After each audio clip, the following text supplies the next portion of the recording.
আসসালামু আলাইকুম এভরিওয়ান, কেমন আছো তোমরা সবাই? আশা করছি সবাই ভালো আছো। আলহামদুলিল্লাহ, আমিও ভালো আছি। তো রেডি হয়ে বাসা থেকে বের হয়ে গেছি, তার মানে কোথাও যাচ্ছি। তবে আমি একা না, আমার বড় আপু সাথে আছে। প্রথমে চলে যাচ্ছি আমাদের আরেকটা বাসায়। যে দেখি আমার বাপজান পড়তে বসছে, কারণ তার এক্সাম ছিল। সকাল সকালই সে পড়তে বসছে, পড়ে টরে তারপরে যাবে এক্সাম দিতে। আর এখানে হচ্ছে গিয়ে আপু আমাদের জন্য রান্না করে রেখেছিল, কারণ জানতো আমরা যাব। এই যে এখানে আলু ভাজি করছে, এটা আমার ফেভারিট। রুটি, টমেটো ভর্তা, এটাও আমার ফেভারিট। আর এখানে হচ্ছে লেবু কেটে রেখেছিল। আর এখানে শসা দিয়ে শিং মাছ দিয়ে ঝোল। তো যে আমি আগে দেখতেছি আপু আমাদের জন্য কি রান্না করে রেখেছিল। তো এই যে বসে পড়ছি, বাবাকে হচ্ছে গিয়ে ডেকে তুললাম। তোলার পরে হচ্ছে বললাম যে গোসল টোসল করে রেডি হও, কারণ হচ্ছে কোথায় যাব? বাবা, আমি আর বড় আপু যাব হচ্ছে গিয়ে হসপিটালে। কারণ আমার বাবা হচ্ছে কয়েকদিন ধরেই অসুস্থ। তো বাবা বলল চলো, আমাকে নিয়ে চলো হসপিটালে। পরে বললাম যে হ্যাঁ চলো, নিয়ে যাই। পরে বাবা হচ্ছে উঠে খায় নাই। আমি বলছি না খাওয়ার জন্য, যাতে পরীক্ষা তো অবশ্যই দিবে, পরীক্ষা টরীক্ষা করে তারপর আসতে পারি, এর জন্য। তো না না খেয়ে যাওয়া তো অবশ্য ভালোই হয়েছে, কাজে লাগছে।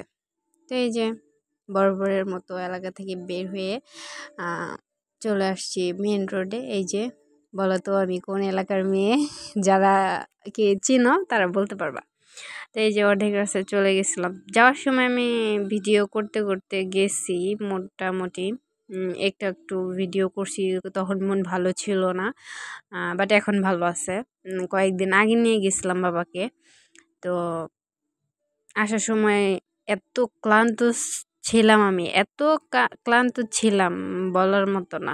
এত দৌড়াইতে হয়েছে হসপিটালে, যেন আল্লাহ হচ্ছে শত্রু কেউ না নেয়। এটা হচ্ছে আমার আল্লাহর কাছে আমি অনেক করে বলি, কারণ এত দৌড়াইতে হয়েছে আমাকে। বড় আপু ছিল, তবে আমারই হচ্ছে গিয়ে আমি দৌড়াইছি আব্বুকে নিয়ে। আর এই যে যাওয়ার সময় ভিডিও করছি, আসার সময় আর করতে পারি নাই। আর বাবা সামনে ওই যে একটু ক্লিপ নিয়েছিলাম, ওটা হচ্ছে গিয়ে আমার বাবা বসেছিল। আর ডিরেক্ট হচ্ছে গিয়ে রিক্সা নিয়ে আমরা চলে গেছি ইবনে সিনায়। যাওয়ার পরে প্রথমে ডক্টর দেখাইলাম। ডক্টর দেখানোর পরে ডক্টরের ব্যবহার এতই ভালো ছিল, কিন্তু লেট করে আসছে অনেক ডক্টর। তো যাই হোক, ডক্টরের ব্যবহার হচ্ছে গিয়ে দেখে অনেকটা ভালোই লাগলো। আর টেনশন একটু কমলো, থেকেই যায় টেনশন। তারপর পরীক্ষা টরীক্ষা করে বাবাকে নিয়ে বাসায় চলে আসি। তার মধ্যে আর কোনো আমি ক্লিপই নিতে পারিনি, ভিডিও করতে পারিনি। মনের অবস্থাও তেমন একটা ভালো ছিল না, আর এতটা প্রেশারের মধ্যে ছিলাম, আর ভিডিওর কথা মাথায় আসে না। আর যতটুকু করছি ভাবলাম তোমাদের সাথে শেয়ার করা যাক। তারপর আর কি, চলে আসতেছিলাম, না এটা হচ্ছে যাচ্ছিলাম, হ্যাঁ। তো দায়িত্ব, যেহেতু আমার বাবার ছেলে নাই, আমরা 3টা বোনই। তো বাবা মামার কিছু হইলে ওটা দেখার দায়িত্ব আমাদের, যেহেতু এখন বড় হয়েছি। তো সবাই দোয়া করবে আমার বাবা মা যাতে ভালো থাকে, অনেক দিন আল্লাহ ওনাদের বাঁচিয়ে রাখুক। তারপরে হচ্ছে গিয়ে সবাই দোয়া করবা।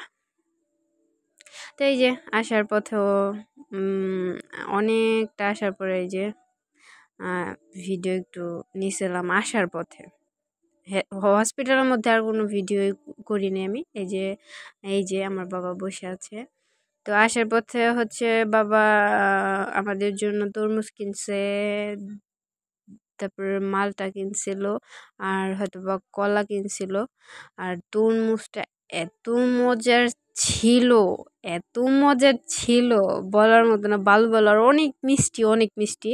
তো এখন তখন তো আরও কয়েকদিন আগে তরমুজের সিজন না, তারপর অনেক এত মজা বলার বাহিরে, এর জন্য আমি বারবার বলতেছি।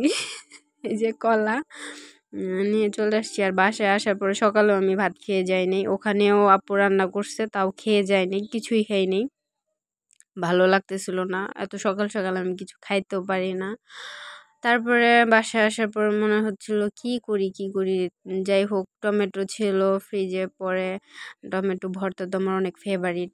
পরে হচ্ছে গিয়ে কাঁচামরিচ, শুকনো মরিচ আর পেঁয়াজ দিয়ে আমি পানি পানি করে, যেটা আমার পছন্দের, ভর্তা বানাইছি। এটা দিয়ে ভাত খাওয়ার পর মনে হইতেছিল যে পৃথিবীতে এর চেয়ে শান্তির হয়তো আর কিছু হইতে পারে না। মানে সারাদিন না খেয়েছিলাম, সন্ধ্যাবেলা আসছি বাসায়, বাবাও আসছে, পরে হচ্ছে গিয়ে ভাত খেয়েছি। তরকারি ছিল কিন্তু আমার ভালো লাগতেছিল না, এর জন্য ভর্তাটা বানিয়ে খেয়েছি। আর ভর্তা ভাতি আমার পছন্দের খাবার, আমি বেশি পছন্দ করি। আর ভর্তাটার কালারও মাশাল্লাহ জোস, সামনে থেকে দেখতে আরও সুন্দর। তারপরে এই যে পরের দিন চলে গেছিলাম রিপোর্ট তুলতে। আমার ভাগ্নে হচ্ছে গিয়ে সাথে যায় নাই, ভাগ্নাকে রেখে গেছিলাম। এই যে আমার রিক্সায় সবাই আমার ভাগ্নের জন্য দোয়া করবা। আর এই যে রিপোর্ট তুলে বসে আছি। আগের দিন যেমন ২-৩ ঘন্টা বসেছিলাম, পরের দিন যে মনে হয় ৩-৪ ঘন্টা বসে আছি। তারপর ডক্টরের কোনো খোঁজ খবর নাই। এদিকে তো রিপোর্ট তুলছি, অনেক টেনশনে ছিলাম। তারপরে হচ্ছে গিয়ে রিপোর্ট দেখা অনেকটাই নিশ্চিন্ত হলাম। এটা হচ্ছে গিয়ে বলবো পরের ব্লগে। আর এই যে আসার সময় আমার ভাগ্নাকে নিয়ে আবার চলে আসতেছিলাম। আমাদের এলাকার মধ্যে মেলা হচ্ছিল। তো ভাইগনা বলতেছিল যে আমি তো জানি না এখানে মেলা হচ্ছে। পরে বললাম মেলা ভালো না, মানে পাম টাম মেনে আর কি যা করা যায়।